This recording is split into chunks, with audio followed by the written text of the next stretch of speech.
The reformers and the abolitionists want the same thing. This is something that I don't see talked about very often. Leftist reformers essentially believe in the same strategy of their opponent. The right has been incrementally taking over this country over the course of multiple presidential candidates, multiple administrations, decades of work, helmed by dark money, lobbyists, and people like Mitch McConnell. Frontline has excellent investigative journalism about this if you want to learn more. For the reformers on the left, essentially their thought is Biden is the best option because he's going to do the least damage. Ultimately, the reformers see a utopic society that the abolitionists see. They would ultimately like to see someone exceedingly liberal, democratic socialist like AOC, or someone even more liberal than that. But the means they see to get there is the incremental progress of established candidates that, using game theory, they have decided are most likely to not only win the nomination, but win the popular vote and be the least likely to offend the majority of the left electorate. The abolitionists believe, which I think the reformers would agree, that the whole system is completely corrupt, that the left has had a majority in Congress and in the White House multiple times and has not achieved what they promised they would.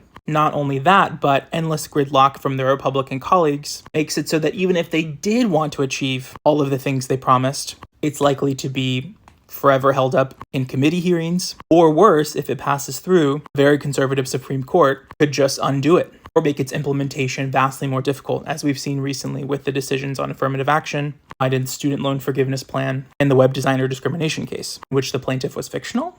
Anywho, my point with this is hopefully to start a conversation about what the actual logical next step is. Abolitionists say tear the whole system down. I think everyone would agree that that would be great. But as that is exceedingly unlikely to happen in this cycle or in the near future, the reformers would then say, why not vote for someone like Joe Biden to make sure that there is a Democrat in the White House, at least doing what he and his administration can to protect the hard-won efforts of decades of civil rights, LGBTQ rights, and all sorts of human rights wins that we've had over the past, 50 years, and ultimately work to prop up candidates to be his successor that will essentially do a better job, be more, effective at engaging in left-wing populism, galvanize the public to get things done on climate change. This is the essential, big debate, right?